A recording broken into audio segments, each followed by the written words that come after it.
Bonjour, je suis Nadège, co-autrice du livre Les incroyables vertus des smoothies verts. Aujourd'hui, exceptionnellement, je ne vais pas vous faire de recette de smoothies verts, mais je vais quand même utiliser encore mon super blender parce que je trouve que c'est l'outil le plus fantastique pour améliorer rapidement, facilement son alimentation. Aujourd'hui, je vous propose 3 recettes à base de fraises. C'est la pleine saison, donc il faut en profiter. Les fraises, ce sont des fruits très anciens puisqu'on a déjà trouvé des traces de leur existence il y a plus de 2000 ans en Europe. Elles poussaient à l'état sauvage dans les pays plutôt à météo tempérée. Au XVIIIe siècle, on a découvert une variété de fraises au Chili et au Pérou qui était beaucoup plus grosse et beaucoup plus juteuse que ce qu'on trouvait en Europe. Donc ils ont ramené cette nouvelle espèce, variété, en la croisant avec des variétés qu'on avait déjà en Europe. Ils ont réussi à obtenir une fraise qui poussait très bien sous nos latitudes, qui était grosse et qui était juteuse, et là, à partir de ce moment-là, l'engouement pour les fraises a pu commencer. Elle est restée quand même longtemps un luxe, parce que comme c'est un fruit très fragile et qu'il n'y avait pas moyen de la transporter rapidement, elle était réservée pendant à peu près jusqu'au 19e siècle aux personnes assez fortunées. Et puis quand le train est arrivé, et bien là, tout le monde a pu commencer à profiter des fraises. Bien que l'on puisse en trouver a priori toute l'année, bien évidemment la meilleure saison pour déguster des fraises, en tout cas chez nous, c'est entre avril et juillet. Il existe plus de 600 variétés de fraises. Alors les fraises sont très intéressantes au niveau nutritionnel parce qu'elles sont parmi les aliments les plus riches en antioxydants. Cela dit, comme elles sont très fragiles, on a constaté qu'au bout de 2 jours après la cueillette, leur teneur en antioxydants chutait vraiment de manière très importante. Donc c'est pour ça que quand vous achetez des fraises, vous ne savez pas quand elles ont été cueillies, ça peut être plus de 2 jours si elles ont été gardées au frais. Vous n'avez pas forcément autant d'antioxydants que ce que vous pourriez espérer ou que ce que vous pourriez avoir en les cueillant directement dans votre jardin. Pour les garder le mieux possible, il faut les conserver au frais entre 2 et 3 degrés maximum dans un récipient bien fermé pour éviter la circulation de l'air qui va les oxyder. Si vos fraises ne sont pas assez mûres ou si elles sont trop mûres, en fait, elles vont avoir moins d'antioxydants que quand elles sont parfaitement mûres. Des études ont montré qu'une consommation très régulière de fraises, au moins minimum 3 fois par semaine, pouvait faire baisser le taux des marqueurs inflammatoires, comme par exemple la protéine C réactive ou CRP. En dehors de ça, les fraises sont très intéressantes parce qu'elles ont un bas indice glycémique. Elles contiennent également de l'iode, du folate, du magnésium, de la vitamine C, des oméga 3 et de la vitamine B6. Donc je vous encourage, à moins d'être bien sûr intolérant ou allergique aux fraises, profitez de la saison des fraises qui est donc en ce moment. N'hésitez pas bien sûr, si vous avez l'occasion, comme moi je peux le faire, à aller ramasser des fraises et les congeler. Comme je vous l'ai dit tout à l'heure, leur valeur nutritionnelle va forcément beaucoup baisser, mais ça permet quand même d'avoir des fruits plus ou moins frais et puis de varier les plaisirs quand ça n'est plus la saison. Aujourd'hui donc je vous propose 3 desserts à base de fraises. On va commencer par ce dessert très intéressant qui n'a pas la couleur de fraise puisqu'il y a de la myrtille dedans également, qui est un pudding de chia et de fruits rouges. On va enchaîner avec ce que j'appelle un crumble de fraises. Alors c'est pas tout à fait un crumble, c'est plutôt un crumble inversé en fait de fraises. Absolument délicieux, c'est le dessert le plus riche du trio, mais c'est aussi mon préféré. Et le 3e dessert qui va être le plus rapide et le plus digeste, c'est celui-ci, donc une crème à l'avocat et à la fraise, également un de mes préférés. C'est parti, je vous propose de commencer la préparation. Nous allons commencer avec la recette qui demande à être mise au frais pendant quelques heures avant d'être consommée. Donc c'est le pudding de chia aux fruits rouges.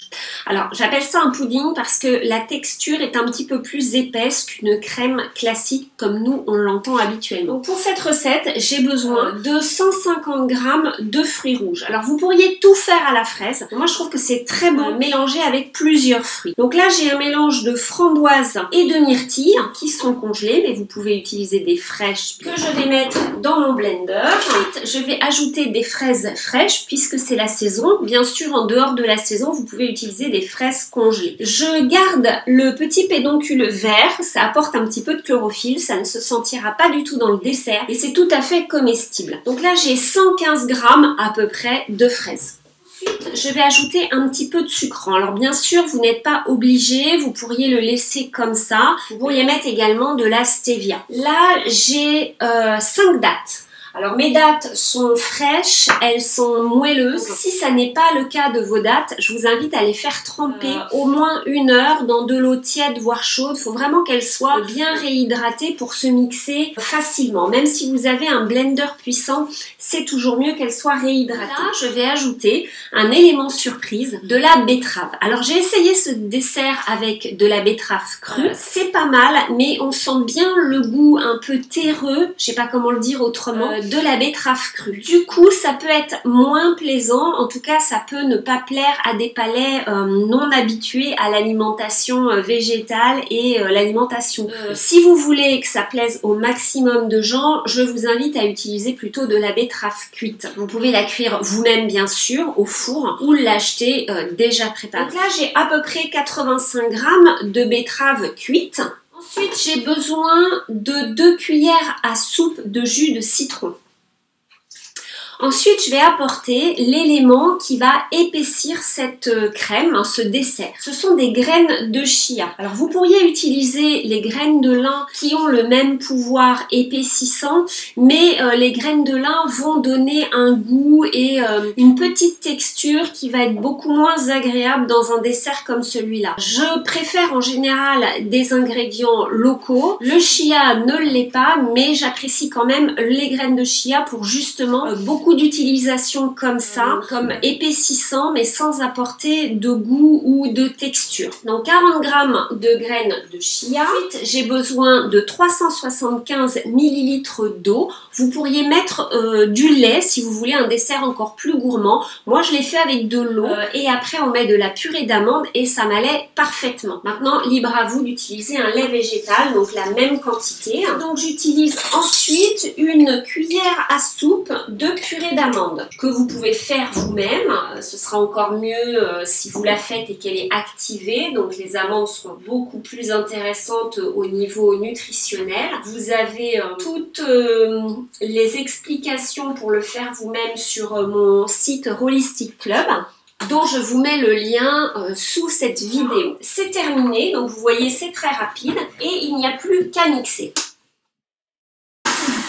N'hésitez pas à mixer longtemps pour avoir vraiment quelque chose de très lisse. Si vous utilisez des framboises, vous aurez quand même probablement des minuscules grains. Ça, c'est la framboise, on n'y peut rien. Si vous ne voulez vraiment pas ces petits grains-là, que je ne trouve pas désagréables, ne mettez pas de framboise, ne mettez que des fraises et des myrtilles, par exemple. Ou pourquoi pas des groseilles aussi. Voilà, donc là, on a la texture un petit peu épaisse parce que ça commence à prendre avec le chia. Plus vous laissez cette préparation au frais et plus elle va s'épaissir. Vous pouvez bien sûr la déguster tout de suite si vous avez envie.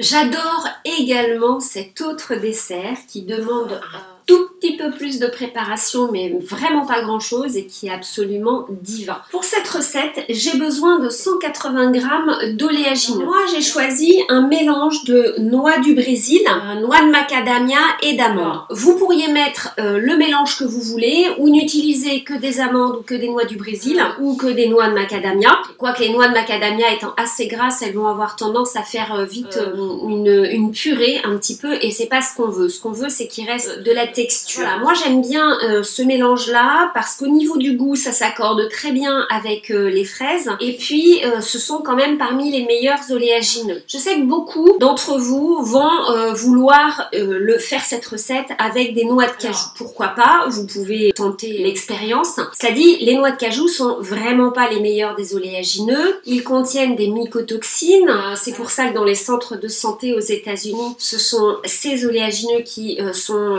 interdits, du moins le temps d'être guéris. Et qu'après, il est simplement conseillé de les consommer avec beaucoup de modération. Sans parler que les noix de cajou ne sont pas les oléagineux les plus éthiques pour moi. En fait, les noix de cajou, pour les décortiquer à froid, il faut le faire à la main. Et le problème, c'est que entre la noix et l'écorce, il y a un produit qui est très caustique. Donc, il va avoir tendance à brûler les yeux, brûler la peau. C'est pour ça que rares sont les noix de cajou qui sont crues. Généralement, on le fait avec une machine à forte température, ce qui évite ce problème de produits caustiques en contact avec la peau ou les yeux. Pour toutes ces raisons, les noix de cajou, je les consomme avec beaucoup de modération. Donc pour cette recette, 180 g des oléagineux que vous voulez. Là, on va commencer par les mixer en poudre avec un petit peu de sel. Alors le sel, c'est un exhausteur de goût et je peux vous assurer que dans cette recette, c'est absolument délicieux. Donc une bonne pincée de sel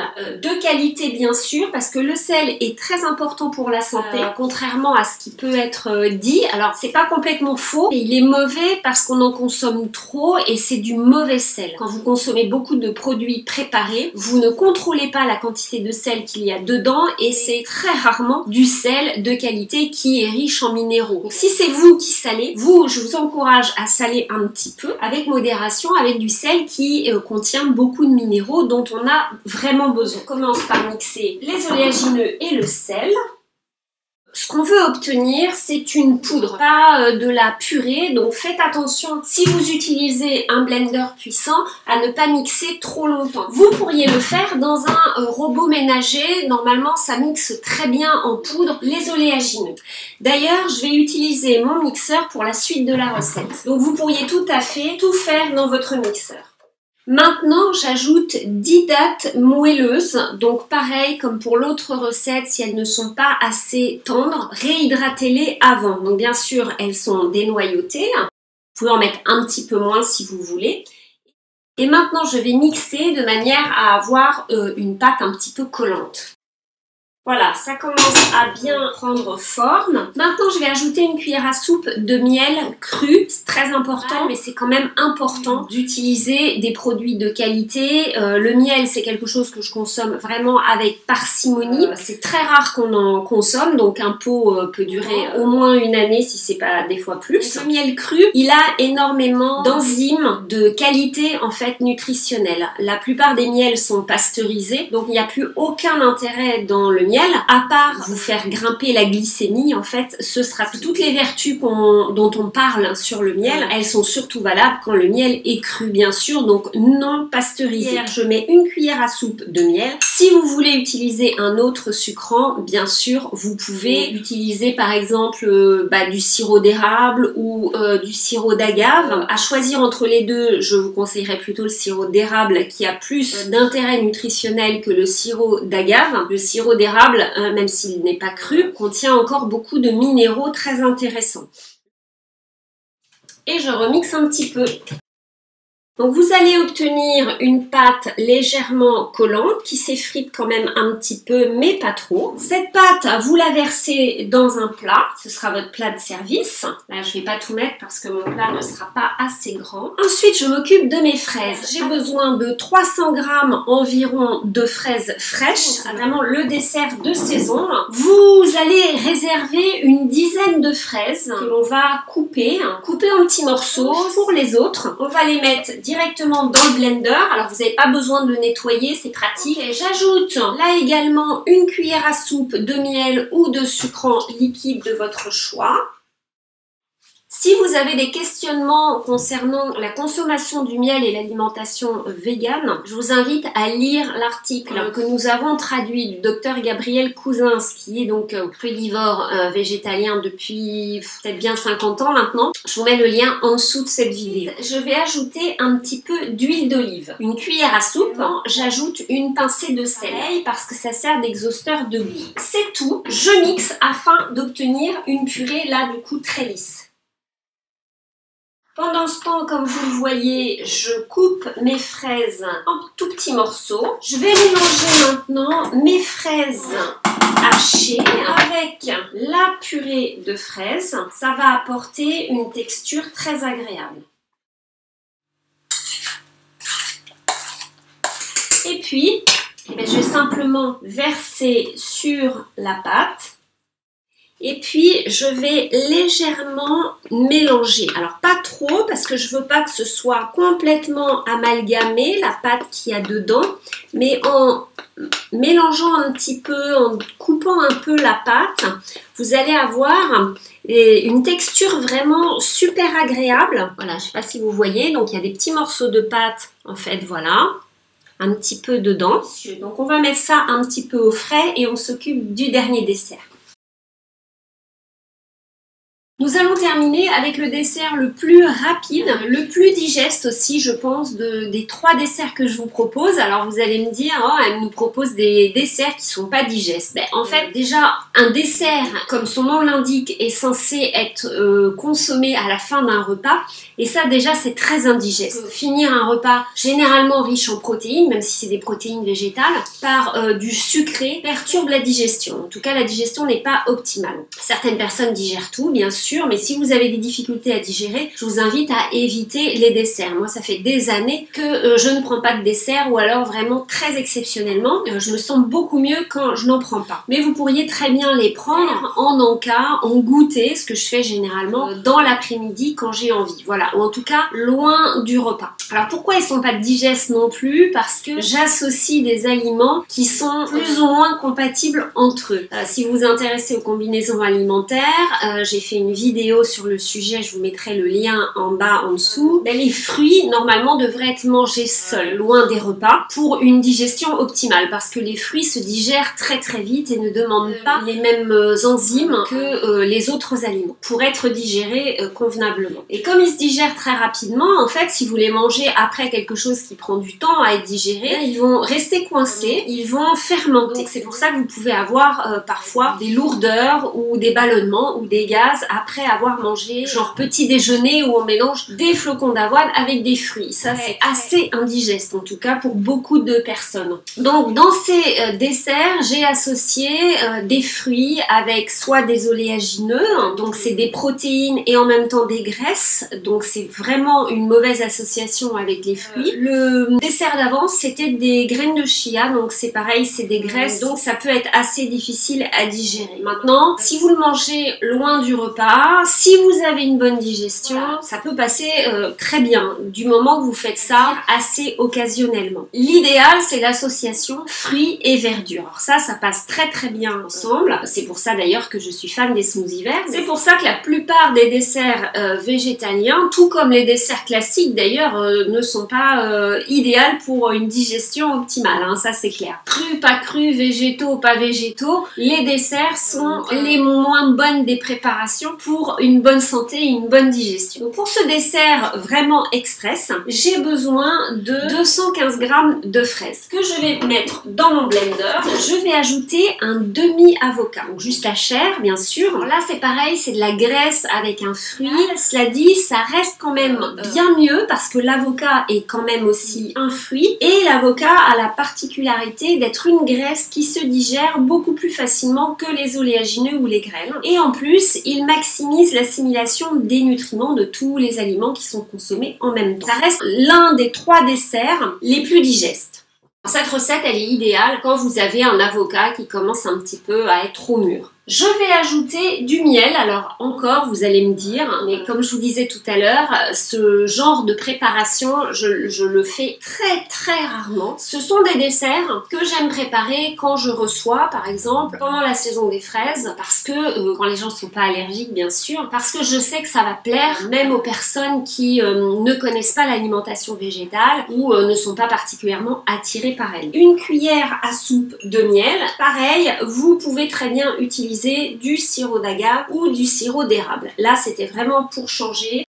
Vous pouvez vous arrêter là. Moi, je vais ajouter un petit peu de mélisse fraîche parce que c'est la saison, j'en ai trouvé au marché et la mélisse va vraiment très bien avec ce dessert-là, avec les fraises. La mélisse, c'est très léger, très doux, donc ça va donner un petit goût, vraiment un petit twist sympathique, mais sans couvrir le goût des fraises. Mais ça n'est absolument pas obligatoire. Et puis c'est tout, vous mixez.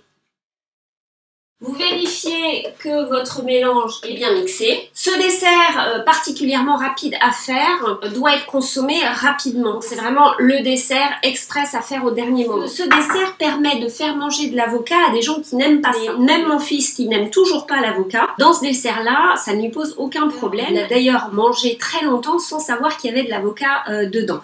Parce que comme vous allez le voir, une fois mixé, on obtient une très jolie couleur rose pâle. Du coup, on ne reconnaît pas du tout l'aspect de l'avocat et au niveau du goût on ne le sent pas non plus, ça va juste apporter de la texture. Alors et voilà, vous pouvez éventuellement mettre quelques fraises coupées dessus pour la présentation. Vous pouvez les mettre au frais le temps du repas par exemple, ou le temps d'être prêt à le consommer. Vous retrouverez la recette de ces desserts sur notre blog et également dans mon nouveau programme qui va sortir d'un jour à l'autre, 4 semaines d'alimentation vitalisante pour le printemps. Alors si vous êtes intéressé pour être au courant de la sortie du programme, eh bien je vous invite à m'envoyer un email. Je vous mets l'adresse en dessous dans la description de la vidéo. Comme ça, vous serez les premiers informés de la sortie de ce programme qui sera pendant quelques jours à un tarif préférentiel.